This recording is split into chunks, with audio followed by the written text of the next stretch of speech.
morning, Grace. It is, or maybe not good morning for you, sorry.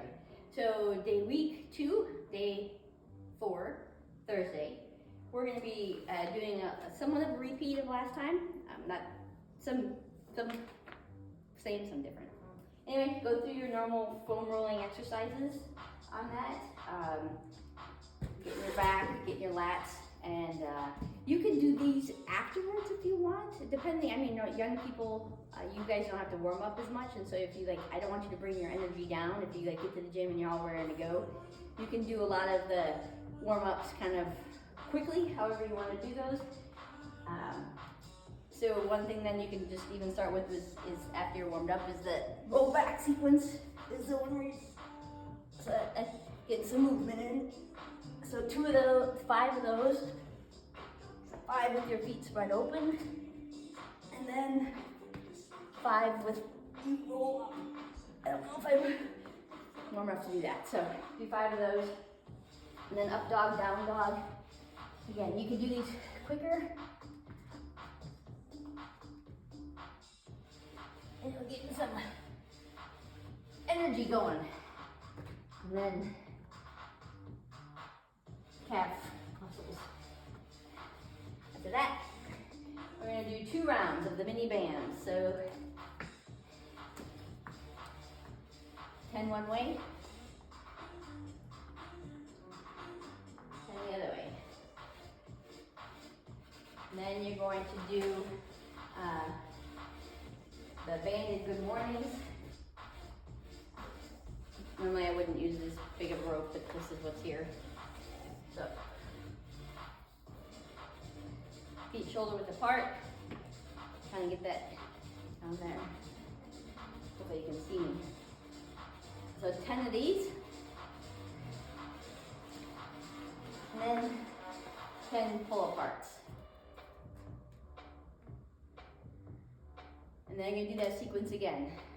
10 of the lateral steps each side, 10 banded good mornings, 10 pull aparts. Next we're gonna do single leg toe touches. I can't remember how those went last week. Single leg toe touches, or you're just gonna down touch the one leg. Do 5 each side. Hopefully you're better at it than I am, especially my left. You can tell I'm really weak on my left side. And so I like about single arm, single side exercises. They really show you if you have a weakness on one side. The next one is going to be the ring rows. You can see in there. So just 5 ring rows. Again, you can stand right underneath the rings with your feet, lay back, and you're gonna pull it into your chest.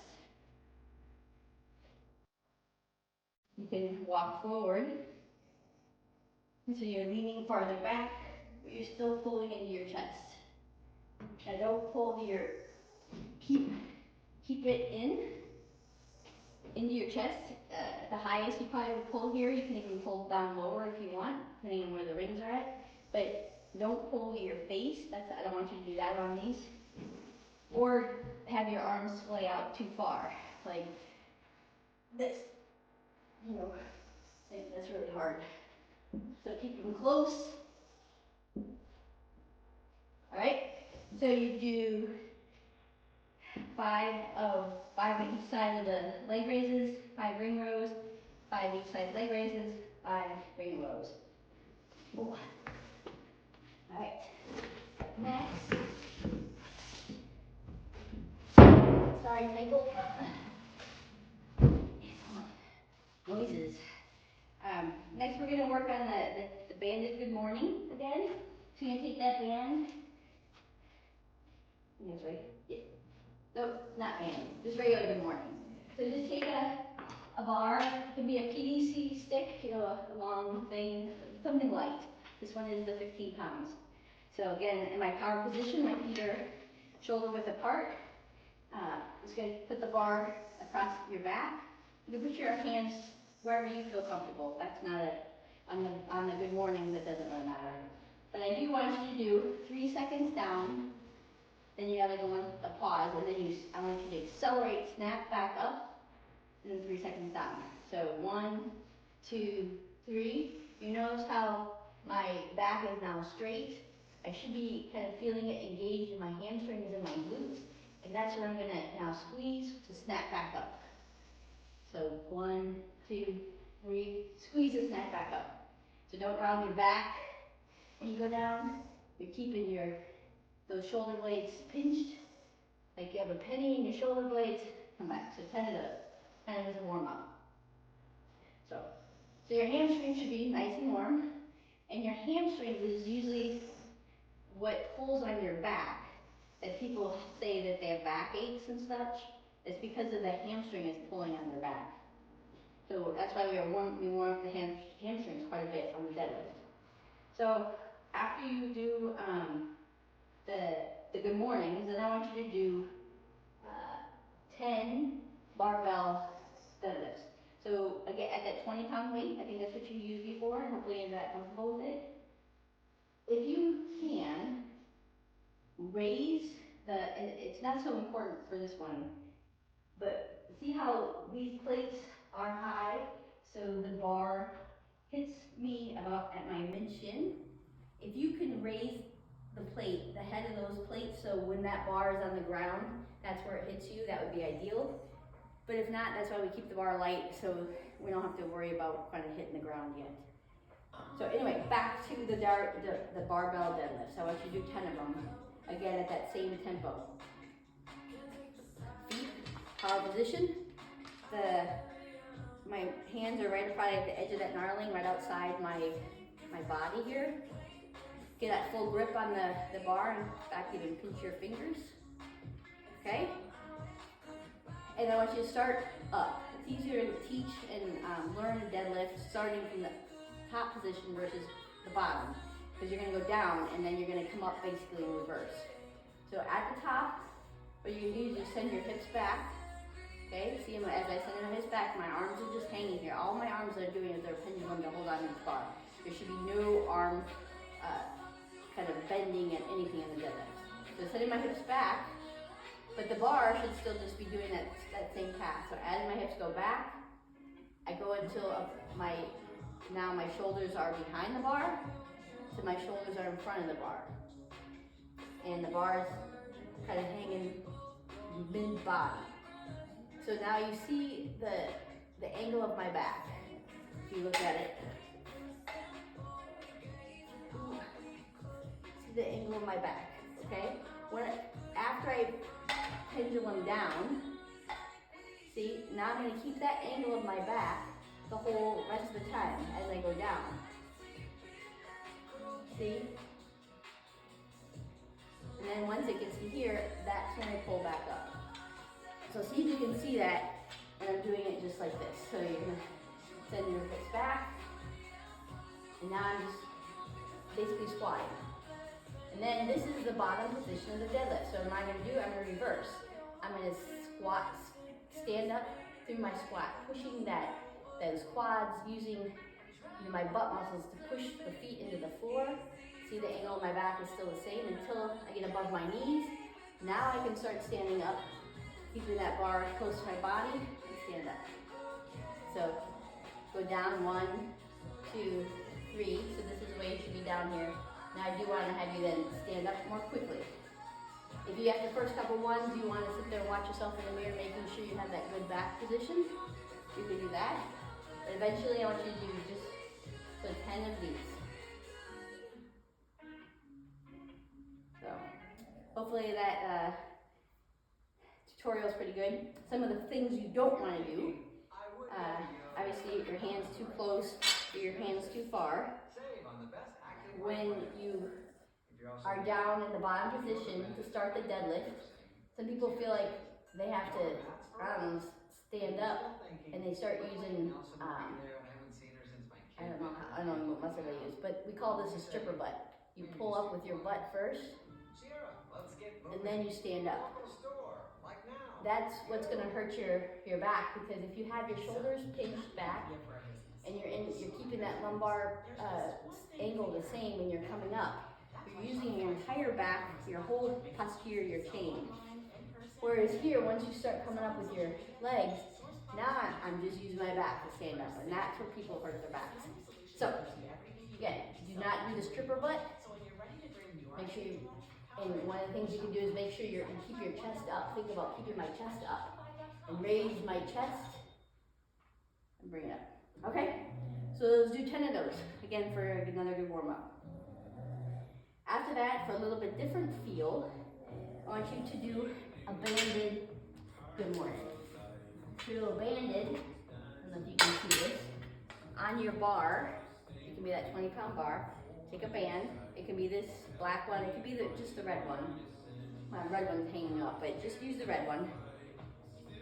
Kind of drape it over the bar, so the ends are gonna be up on top, and then you see how both feet are both bands land in the bottom. So step on that with your correct foot position. The bands can be outside your hands. Okay. Now I'm gonna be in that good position to start the deadlift. Okay. And I just want you to use the band and go up. It's just a little bit different feel. It's going to feel a little bit heavier, especially as you get to the top. But as it's trying to do, it's trying to teach you to engage, continue to engage your hips extension. So you're not engaging your hips, I guess. Can you engage your glutes and your hamstrings to pull it up the rest of the way? Again, use a hip full extension to get that band all the way up. See how that feels? If you don't like it, or it seems to mess a little bit with you, just go back and do another like 3 rounds of 10 of the other lighter dumbbell. So just kind of give you a different feeling of, hopefully that is supposed to help you pinpoint which muscles you're supposed to be using when you lift it up. So, all right, so that's just the dumbbell portion of it. And then for your arm burner, because we're going to pump up some muscles, just ask Taiko. I want you to do 2 rounds of max efforts in 3 of the exercises. The first exercise will be in the bent over row. So I don't remember what weight you did last time. I don't remember if you told me or not. But the bent over row you can do with the barbell. Okay, you're just going to bend over, keeping that shoulder blades pinched, keeping that good back angle, just like we were on the deadlift, and row to your belly. Row, row, row until you really, I can't do it anymore. So you can struggle a little bit to get up, that's fine, but when you start kind of doing the whole body worm, you'll feel it after, then they just stop. So I want you to do max effort. How many can you do? Tell me how many you can do. If you don't want to do it with the bar, you can do it with the dumbbells. Just roll those up. Okay? The max effort of bent over rows. Rest, because you're going to feel it in your arms. Next, I want you to do the tricep extensions. You can do it with one dumbbell. I like to pinch kind of up here, straight ahead, so make sure you don't bend over too much. Keep that core straight, tight. So do as many as you can, just how you did last week, whatever maybe weight you did last week. You could use 2 if you want. It's a little more awkward. Or you can even do that extension overhead. This is when you start with the bench, and then you just push up. Now, if you can do these, I think our coach used to have us do 100 of them. So you can get 25 to 50. So, and then the last one is the curl. So you want to keep your elbows close to your body, and you're curling up. Now, eventually you can probably do a little bit of a hipping swing. That's okay too. Just don't get too wild about it. But this one especially, they'll get to be a point where you're like, I can't raise it anymore. All right? So write down what you did on those. Max effort on that. Rest as much as you need in between. Shake that arms out, maybe even roll the arms out in between. Stretch them out. I want you to do that again. So do another max effort of the bent over rows, another max effort of the triceps, another max effort of the curls.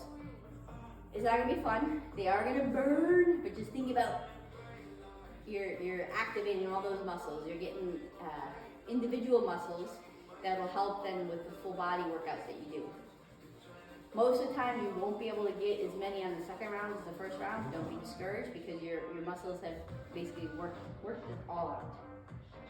Alright, now we get to just the workout. Workout's pretty easy. Instead of the row, I think I have, you're gonna run a mile, race pace, get that heart rate up. And then you're just gonna do 3 rounds of kettlebell swings and burpees over the kettlebell. You know, you mentioned about the kettlebell, you didn't feel comfortable, especially coming down on the kettlebell. So we'll just redo it pretty quick. Again, so the kettlebell swing, your feet are gonna be probably more in your squat position outside of your shoulders in order to give that kettlebell enough room to travel through your legs. In the down position, when the kettlebell is between your legs, it actually, your hand or the kettlebell or something should be touching the inside of your legs, because you're just gonna, at that point, stand up. Still contact, it's kind of like you're whipping something. You can throw it. You're not using your hands so much as it is you're using the momentum of your hips to go and launch the kettlebell. So as it travels then out, you're gonna stand up, you're gonna keeping your core tight, raise it above your head. Here is where I think a quick breath, maybe relax for a split second, but not very much, because up here it should be a fairly stable position. When you bring the kettlebell back down, some people like to drop it. I don't necessarily like to do that because it's like when you drop and then tuck again, it's kind of a jarring movement. And so if you just swing it back and then reverse what you're doing and then go back up. I see how you say when you come back, you do have to learn how to feel.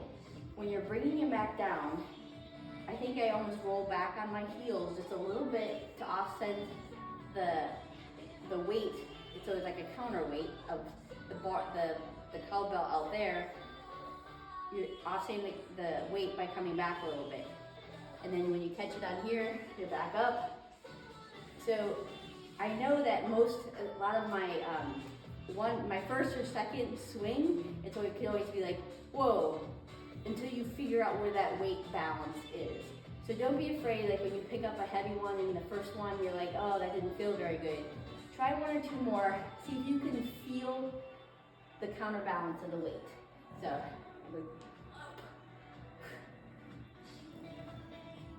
I don't know if you can tell in the video, when you're bringing it back down, when you're up here and you're bringing it back down, I'm almost bringing my shoulders back, okay? I think that's between bringing my shoulders back and going a little bit back on my heels, I'm countering the weight. And then as it's coming down, my shoulders are coming back in front of me, so I'm not gonna fall backwards. But you have to keep them back long enough so the kettlebell doesn't force you to go forward. Hopefully that helps. Try it. When I'm doing it with the lighter weight, I don't think you can feel that swing and the necessity to have that counterweight. So try with a little bit heavier weight, see if you can feel it. If you, like I said, give it a couple swings, 3-4 swings, before you totally give up on it. You hopefully shouldn't the way you would hurt yourself, yes, is if you're bringing your kettlebell back down, and see if you're coming like this and you bring your shoulders forward, yeah, then you're gonna try to catch yourself with the back, or you're gonna fall forward, whatever that would hurt. So I guess, think about actually almost not falling back. Okay, try that, see if that works. So 25 of those, and then 15 burpee over the bar, over the thing. And then after you're done with 3 rounds of that, so 25, 15, 25, 15, 25, 15, do another mile run. See if you can do it faster than you did the first one. That's it, easiest workout. Now those burpees, Sean's not that old yet. I say, because on our birthdays, we always call them birthday burpees. You gotta do however old you are, that's the number of burpees you can do. So you could do Sean's birthday burpees for him here, but it's a day early. So anyway, well, get after it. Hopefully after today, those arms will be burning. So for cool down, make sure you really get in to your arms, roll those out. squeeze them out, have Sean massage them out. They probably will be sore maybe next day or two, but that's fine. We'll get the blood pumping back in them and they'll be fine. We'll get some muscle. All right.